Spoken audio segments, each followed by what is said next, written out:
Kinahanglan na iparehistro ang mga SIM card sumanpirmado na ni Presidente Ferdinand Marcos Jr. ang SIM Card Registration Act. Ato ibalik si Argil Relator.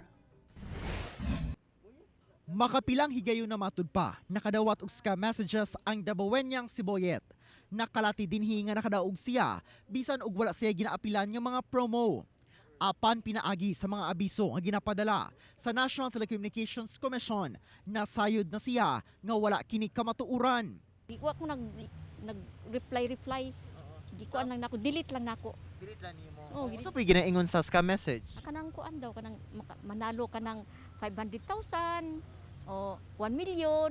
Di mo tuo ana. Sumala sa NTC 11, doon na mga naga-report sa ilang buhatan nga nailad sa mga tax scam. Apan maglisod sab sila og trace, sanglit dili na sab kini makontak. Well, na inireklamo nga re nga nakadaog lagi siya unya sa katong raffle sa kape unya namaligya na siya ganay kay tagabukid siya. Nahatag niya ng kwarta unya wa na ginahitabo kay bisan kami tawagan na mo dili na gyud deactivated na katong simpa kay prepaid na gyud in taon. Aron masulbad ang mga tax scam ug uban pang krimen na ginagamitan og SIM card. Gipirmahan na ni Pangulong Bongbong Marcos ang SIM Card Registration Act. Tumong niini nga ma-regulate ang pagmamaligya ug paggamit og SIMs pinaagi sa pagparehistro sa mga mogamit og numero. Dili na pwede ang pagmamaligya og SIM card sa mga bangketa. Human gimanduan sa balaod ang telcos nga magpasa ngadto sa NTC og listahan sa ilang verified authorized dealers ug agents. Ang SIM card registration mo ay pinakaunang bill nga gipasa isip usa na ka balaod ubos sa Marcos administration.